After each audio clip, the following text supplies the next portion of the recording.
அன்பர் இயேசுவின் நல்ல நாமத்தில் வாழ்த்துக்கள். எசேக்கியேல் தீர்க்கதரிசியின் புத்தகம் 36ஆம் அதிகாரம் 11வது வசனம். உங்கள் முந்தின சீரை பார்க்கிலும் உங்களுக்கு நற்சீர் உண்டாகச் செய்வேன், அதனால் நான் கர்த்தர் என்று அறிந்து கொள்வீர்கள். பார்த்தீங்களா பிரியமானவர்களே, ஒரு சகோதரி என்னிடத்திலே ஜெபிக்கும்படியாய் வந்தார்கள். அவங்க வாழ்க்கை பட்டு போச்சு.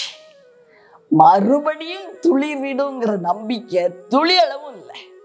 ஏன்னா மறுபடியும் துளிர் விட செய்கிற தேவன் அவங்க அறியாதிருந்தார்கள்.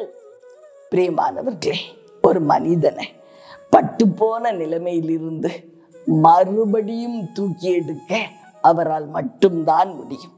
பட்டு போன வாழ்க்கைய துளிர்விட செய்ய அவரால் மட்டும்தான் முடியும். ஒருவேளை மேன்மையிலிருந்து கீழே விழுந்துட்டீங்களா? உங்களுடைய நல்ல சீரை இழந்து போனீர்களா? மறுபடியும் அதை பார்க்கிலும் மேலான ஒரு இடத்திற்கு உங்களை கொண்டு செல்ல அவரால் மட்டுமே முடியும். ரூத் அப்படிங்கிற மோவாபிய ஸ்திரிய நம்ம ரூத்தின் புத்தகத்தில் பார்க்கிறோம் அல்லவா? அவர்கள் இழந்து போனார்கள், கணவனை இழந்தார்கள், கணவனுடைய குடும்பத்திலிருந்து வெளியேற வேண்டிய சூழ்நிலை வந்தது. மாமியாராகிய நகோமியோடு கூட பெத்லஹேம் கடந்து போறாங்க. அங்கு தேவன் பட்டு போன அவர்களுடைய வாழ்க்கைக்கு ஒரு ஆன்சர், ஒரு விடைய வச்சிருந்தாரு இல்லையா? அவர்தான் போவாஸ். தேவன் எல்லாம் திட்டம் போட்டு வச்சிருப்பாரு. யாருக்கு?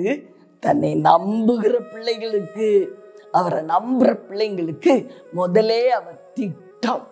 இப்படித்தான் என் பிள்ளையோட வாழ்க்கை மறுபடியும் நான் எழும்ப பண்ணுவேன், மறுபடியும் நான் சீராக்குவேன், மறுபடியும் நான் கட்டி எழுப்புவேன், மறுபடியும் நான் துளிர்க்க பண்ணுவேன், முந்தின மேன்மையை பார்க்கிலும் அதிக மேன்மையை கொடுப்பேன். நம்ம அப்பாக்கு நம்மை ஆசீர்வதிப்பதுதான் பிரியம். பிரியமானவர்களே, அதுதான் அவருக்கு பிரியம். அது நம்ம மறந்து போகவே கூடாது. நம்ம கஷ்டப்படுறது அவருக்கு பிரியம் இல்லை.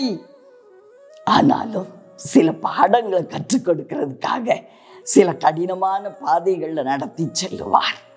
ஆனால் நீங்க முன்னாடி இருந்த அந்த மேன்மை பார்க்கிலும் ஒரு பெரிய மேன்மையை அடைவீர்கள்.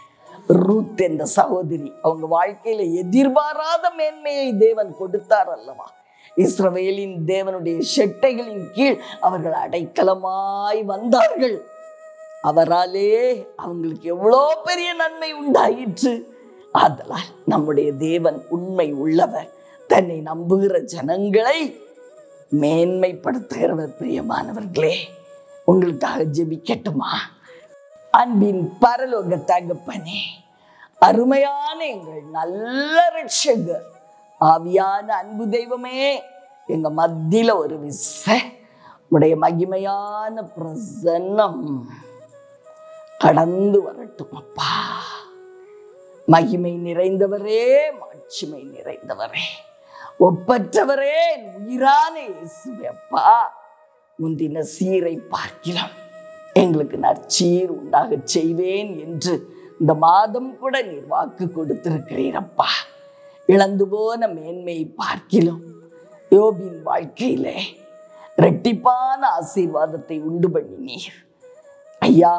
எங்களையும் கூட அவ்விதமாய் ஆசீர்வதித்து உயர்த்த நீர் உண்மையுள்ளவர் என்று நம்புகிறோம் அப்பா.